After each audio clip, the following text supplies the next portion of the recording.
Hello bachcho, let's read out the questions. Question says given two vectors a vector equals to minus 4i plus 4j plus 2k and b vector is equals to 2i minus j minus of k.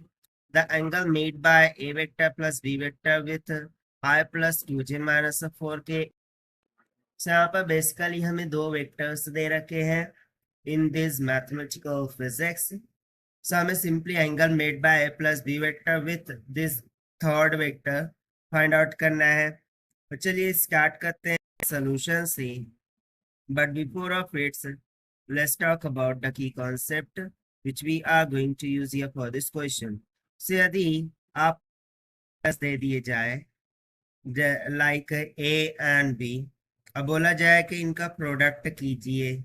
So this must be equals to क्या हो जाएगा magnitude of a dot magnitude of b dot cosine of theta, जहां पर theta will be the angle between this two vectors हो जाएगा. सो बस इसी simple concept का हम यहाँ पर यूज करेंगे. तो सबसे पहले तो हमें क्या रिक्वायर्ड है, ए प्लस बी वेक्टर रिक्वायर्ड है. तो चलिए हम सबसे पहले ए प्लस बी वेक्टर को यहाँ से निकाल लेते हैं. सो देखिए माइनस का 4i प्लस 2i कितना बच जाएगा, माइनस में 2i, then plus 4j minus j, so plus 3j बच जाएगा. फिर उसी तरीके से प्लस 2j माइनस k यानी कि प्लस का 1k यहाँ पर रिमेनिंग रहता है. अब इसको हमें डॉट प्रोडक्ट कराना है विद दिस थर्ड वेक्टर.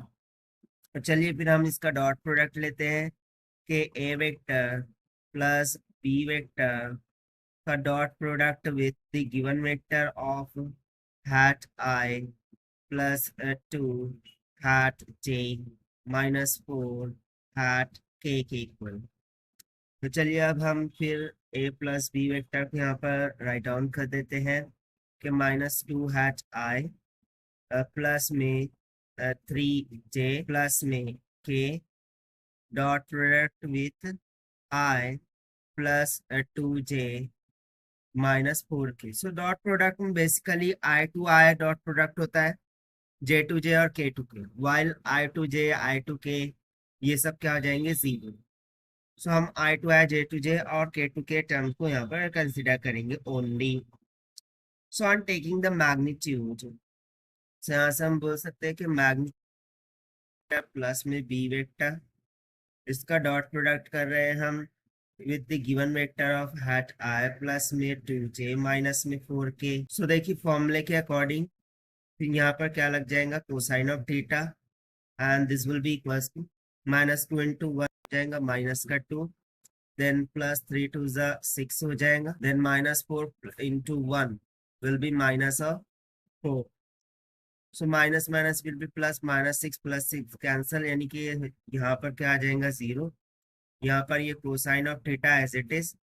अब यदि मैं magnitude of a plus b निकालूं, सो देखिए ए प्लस बी क्या है ये, और उसका मैग्नीट्यूड बोले तो क्या हो जाएगा, जो भी टर्म्स है उनका स्क्वायर कर देंगे, यानी कि माइनस 2 का होल स्क्वायर प्लस में 3 का होल स्क्वायर प्लस में 1 का होल स्क्वायर डॉट में अंडर रूट ओवर ये वाला जो टर्म है उसका भी स्क्वायर, यानी कि 1 का स्क्वायर प्लस में 2 का स्क्वायर प्लस में माइनस 4 का स्क्वायर करो या फिर 4 का स्क्वायर करो सेम ही रहेगा. सो उसको 4 का स्क्वायर लिख देंगे. सो फिर ये कितना हो जाएगा अंडर रूट में 14, फिर अंडर रूट में 21 इंटू में cosine of theta is equal to 0. Taking all the term to that side will become 0. So यहाँ से हम सिंपली मिल जाएगा कि cosine of theta is equal to 0, taking cosine inverse on both sides. So theta would be equals to cosine inverse of 0. So cosine inverse of 0 ये कब होता है, जब 90 डिग्री हो. तो यहाँ से हमें सिंपली थीटा का मान कितना निकल के आ गया 90 डिग्री की. और यही हो जाएगा हमारा required answer for this question, जो कि हमने फाइंड किया है by using the concept of dot product of vectors. So as per the option D is correct. So this is the required solution. I hope you understand. Thank you.